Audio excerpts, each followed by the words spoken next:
Welcome back to the Institute for Business Growth and the Sales Accelerator Workshop.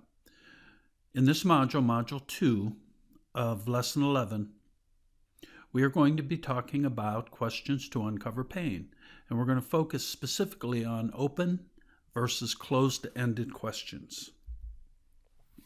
So just a quick review from the last video, we really do need to ask good questions about how we're going to discover what's important to the individual, who the decision makers are, what is the decision-making process, who are the influencers, how do we determine what the problem is and the impact of the problem, understanding the budget, and all kinds of other things that we want to explore. So one of the best open-ended questions that I use, and I talk about it in the last video, is the most powerful question, but it's in what ways?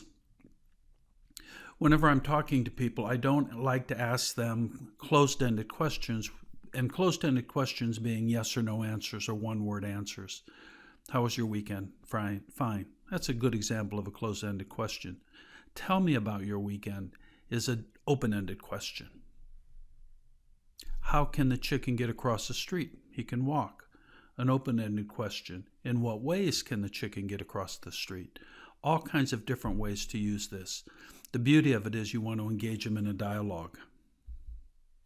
So here's the elements that we want to talk about between a closed and open-ended question. Again, just to review, closed-ended questions cannot be answered with just a yes or a no or a one-word answer. They're the beginning of the conversation. It's very easy to take a closed-ended question and turn it into an open-ended question simply with one word. May I help you? No. Versus, in what ways may I help you? Or what brings you here today? Or how were you hoping that I could help you? Or what are you expecting to get from today's meeting? Just as an FYI, I open every one of my sales call with an open-ended question, and it's always the same. What were you hoping to get out of today's meeting?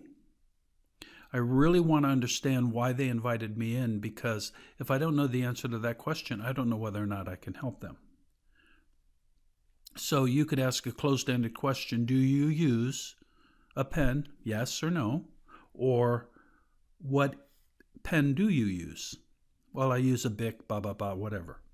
So there are times to use closed-ended questions. I'm not suggesting that you never use a closed-ended question. When we're talking about budgeting and bracketing in the next lesson, we'll explore that a little more detail. So there is a time and a place to use closed-ended questions, and that's usually when I'm closing or I'm looking for clarification. One of the things I want you to understand is this is an interrogation. You're literally inviting your prospect into a dialogue. And it's very important that you feel comfortable asking questions, because if you don't, that's going to come through.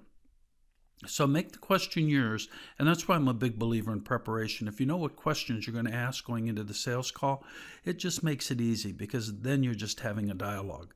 If you're trying to create the questions and sometimes you get frustrated or flustered and you ask the wrong questions, or what I did early on in my career when I was winging it, is that I'd get in my car and say, oh, shoot, I wish I'd asked these 3 questions. I don't do that anymore, because the time in front of the prospect is precious, and we've got to make sure we make the best use of it. Now, as I mentioned, we're going to talk about some qualifying questions here. And again, qualifying questions are they're open-ended questions where we want more than a yes or no. So some typical openings for qualifying questions include, can you tell me about, or how does, or would you describe?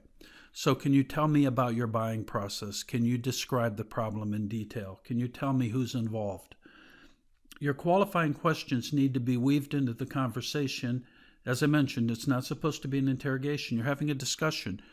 Remember, you're trying to determine if you can help them as much as they're trying to determine if you can help them. So when you're qualifying someone, be natural, just have a discussion. What you want to do is cover the typical 5 why, the 5 W questions: who, what, where, when, and why. For example, who's involved? Great open-ended question, right? What's involved? If you're selling a machine, the machine's not producing, it's going to take a bit of elaboration to understand what the problem is. When did the problem first occur? This is one of my more popular questions because I really want to know when the problem first occurred and how long they've been living with it. And I want to know where it occurred. I want to know if the person I'm talking to has direct impact of the problem or if he's just telling me about something one of his employees told him, one of his partners told him, as an example. And then one of my favorite questions is, why is it a problem? As I mentioned earlier, the IT director I was working with told me it was a problem because if he didn't get it fixed, he was going to lose his job. Now, very rarely are people that open, but typically you want to find out why it's a problem.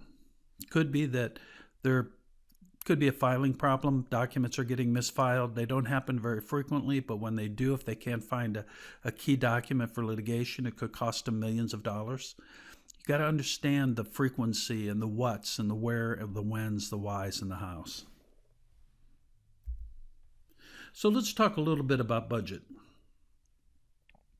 As we mentioned, why is it a problem? Because I want to understand the impact. So how long has it been a problem? Why do you want to address it now? That question's revealing in many different ways. It could be that they're looking to expand into new markets. It could be they're looking to sell their business and they've got to get some of these things cleaned up and fixed. It could very well be that they have employee turnover problems because the problem hasn't been resolved. Don't assume that you know why they want to address it. Be clear to ask. Be sure to ask. Here's the big one. What have you tried in the past and what does that cost you? The reason that you want to ask that question is because if you come back in and you propose what they've already tried in the past and it didn't work, what do you think your odds are getting the business? What you really want to do is understand what they tried and how much it cost them. Now, the person most likely to tell you that, if we go back to our DISC profile, is our steadies. They have very long memories. They know what worked and what didn't work. And it's very important that you talk to them where possible because they can tell you where all the problems in the process were and are. So if you don't fix the problem, here's another good question. If you don't fix the problem now, what will it cost you?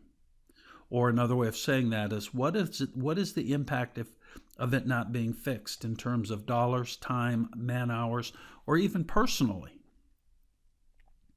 And when sometimes people are a little bit reluctant, whether they don't understand how or whether or not you're not asking the right questions in terms of understanding what they're trying to accomplish. Here's a great question.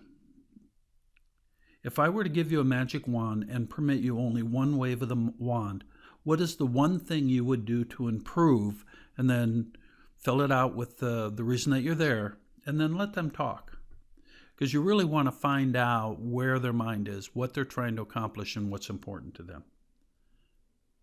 And then another question is, if money were no object, would you? And that's we'll hit that question again when we go overcoming objections, because people will say, I'd love to work with you, but that's too expensive.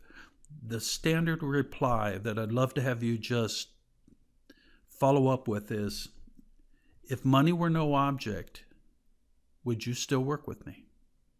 And I ask that question because I want to know, are they really serious working with me, or is it a smokescreen? And when I respond, if money is no object, that tells me whether or not it's a smokescreen. If they're serious, I'll try to find a way to work with them. But if they're not, I want to uncover the real objection.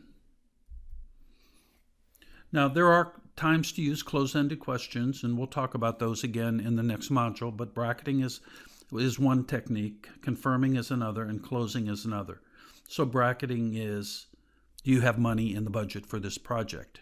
No, and then there's a series of questions we go through. Confirming is, we are confirmed for meeting next Tuesday at 8 o'clock in your office.